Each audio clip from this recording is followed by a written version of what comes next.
Have you been waiting for the large SUV that can get you and your 7 closest friends to places few vehicles could ever hope to travel? Well, does Land Rover ever have the vehicle for you? Introducing the 2023 Land Rover Defender 130.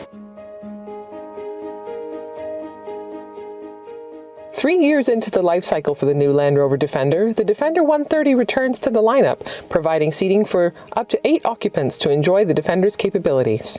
In Canada, pricing for the Defender 130 starts at $93,000, which includes standard air suspension, a standard cabin air purifier, and 4-zone climate control. The Sedona Red exterior color is exclusively available on the 130, shown here on the first edition trim, which has a starting price in Canada of $100,850. Our version rings up at $107,380 as tested, which includes a towing package, a cold climate package that adds a heated windscreen, washer jets, and headlight power wash, an extra duty pack with electronic active differential with brake-based torque vectoring, off-road tires and domestic plug sockets, and a $1,950 delivery charge.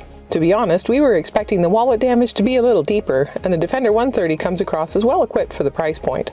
Of course, Defender pricing is as much of a choose-your-own-adventure game as driving it is. It's easy to spend more by choosing the more expensive Defender X top trim, or by digging into the extensive catalog of accessories. The same 4 accessory packs, Explorer, Adventure, Country, and Urban, and a long list of individual add-ons is available for the Defender 130, just as with the smaller models, meaning that you can make this 3-row version of the Land Rover Defender your very own. There's no getting around this fact. This thing is huge. It measures up at just over 2 meters wide and exactly 5,358 millimeters long. That's 340 millimeters longer than the Defender 110. The good news there is, unlike the smaller 110's optional 3rd row that offers tight seating for 2, the 130 comes with a fully functional 3rd row with 3 adult-sized seats, which we'll tell you about more later on. This 149-centimeter rear overhang means you'll be making compromises in departure angle if you choose this over the Defender 110. The 110 has a departure angle of 40 degrees, where the 130 has a departure angle of 27.8. This will matter to you a lot more if you're planning to take this vehicle out into the wilderness than if it will if you're primarily going to use it to take your kids to soccer practice. All Defender 130s come equipped with the same engine. Land Rover's P400 is a 3-liter inline 6-cylinder engine equipped with a mild hybrid system to introduce torque earlier in the rev band. It creates 395 horsepower and 406 pound-feet of torque, available between 2,000 and 5,000 RPM. Land Rover says this powertrain will get the Defender 130 from 0 to 100 kilometers in 6.6 seconds. A ZF 8-speed automatic transmission is standard, as are all-wheel drive and Land Rover's terrain response system that configures the powertrain and standard air suspension to handle a variety of surfaces and conditions. Of course, the Defender 130's off-road ability is remarkable on paper.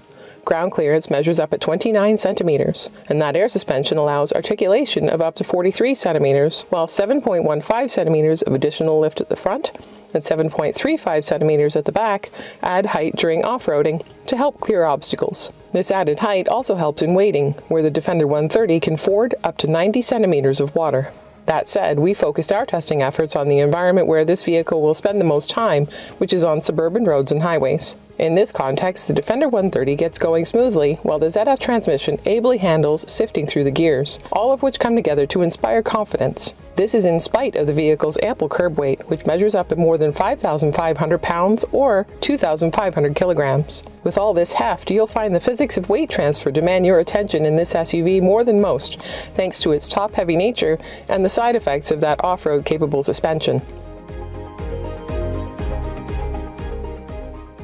You may also find yourself paying more attention to your fuel bill, although we were pleasantly surprised. Official estimates haven't yet been released, but we are averaging in the mid-12s, 12.3, 12.4, during our 500 kilometers of test driving. The interior retains the same Defender character with exposed rivets, body color interior accents, and ambient lighting that highlights details such as the Defender name etched into the dashboard shelf. The seats are very comfortable and supportive, and in the front row they come heated and ventilated as standard in this first edition, along with a heated steering wheel. The cubby at the front of the center console is an unusual storage space, but it happens to fit a small clutch purse perfectly. A wireless phone charger comes equipped in the Defender First Edition, which is a great pairing with the wireless Apple CarPlay and Android Auto built into Land Rover's Pivi Pro infotainment system. An 11.4-inch screen is standard on the 130. The 4x3 dimension is a pleasant departure from the widescreen layouts that are becoming more common. And while Land Rover electronics don't always have the greatest reputation for reliability, we experienced no problems with this system during our testing. One cool feature it has is the ability to navigate to locations using the What 3 Words system without the need for a data connection. This functionality gets more useful the further you go off the beaten path. The one quibble we have with the infotainment system mostly doesn't involve the system at all. It's handy that a digital button bar stays active to the left of the screen so that it's easy to access the car's built-in functions while running Apple CarPlay. However, this bar's home button and the CarPlay home screen button are positioned side by side, and both of these reside directly behind the shifter knob that protrudes at an angle from the center stack. It's awkward getting around the shifter to reach these buttons or to press the bottom of the screen to hear text messages in CarPlay as they come in. The second row is spacious enough to seat 3 adults, and the outboard seats are heated and ventilated in this first edition. The dimensions in the third row are nearly as generous, provided the second row passengers play nice with sharing legroom via the sliding seats. A full set of latch connectors can be found in the 4 outboard positions as well as in the middle position in the third row. Add in the seat back anchor in the middle position in the second row, and you can position up to 6 car seats in the back of the Defender 130, provided they're designed for that purpose. On the downside, my preteen found the seats heavy to slide out of the way so that she could position herself in the third row, and she wasn't able to release herself with the toggle at the top of the second row seat backs. It's an unusual luxury to find heated outboard third row seats though, and the third row in the 130 also has a dedicated sunroof to go with the standard panoramic sunroof at the front of the cabin. My rear seat reviewer was particularly impressed by the size of the third row windows, which offer great visibility. Unfortunately, visibility is not so plentiful for the driver, at least as far as looking out the back is concerned. A digital rear view camera is standard equipment on this first edition, which flips between the manual mirror mode that you're used to and a digital version that gives you a camera view from the tailgate that projects into the mirror. So I don't typically like these because I find the depth of field difference between the mirror and looking ahead on the road is enough that it's hard on the eyes, and also I use it to keep an eye on my kid when she's in the back, and I'm sure a lot of parents do. However, if you're using both rows of rear seats, all 6 of those headrests will be up, and then there's a full-size spare tire mounted on the back as well, and in combination those really limit rear visibility and almost make this mirror a necessity. Do note that this one is mounted toward the top of the vehicle, which means you'll see straight into the cab on city buses, but you might lose track of smaller vehicles if they follow you too closely. A button in the cargo area lowers the suspension in the rear to provide easier access for loading your gear. Cargo space is 389 liters with the rearmost seats up. These fold down in a 40-20-40 configuration in this first edition, and when all 3 are folded, it results in 1,232 liters of room. Drop the second row seats, which are also in a 40-20-40 configuration here, and it results in a total of 2,291 liters of storage behind the first row.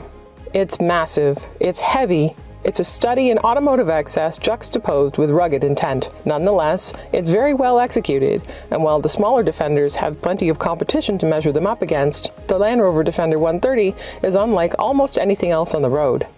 Consider cross-shopping with the new Wagoneer family of large SUVs if you're sure you need a vehicle of these dimensions and capabilities. But the real question here is whether you'll truly be able to make use of the full space and functionality this vehicle offers, or whether something in a smaller size profile would work just as well for you.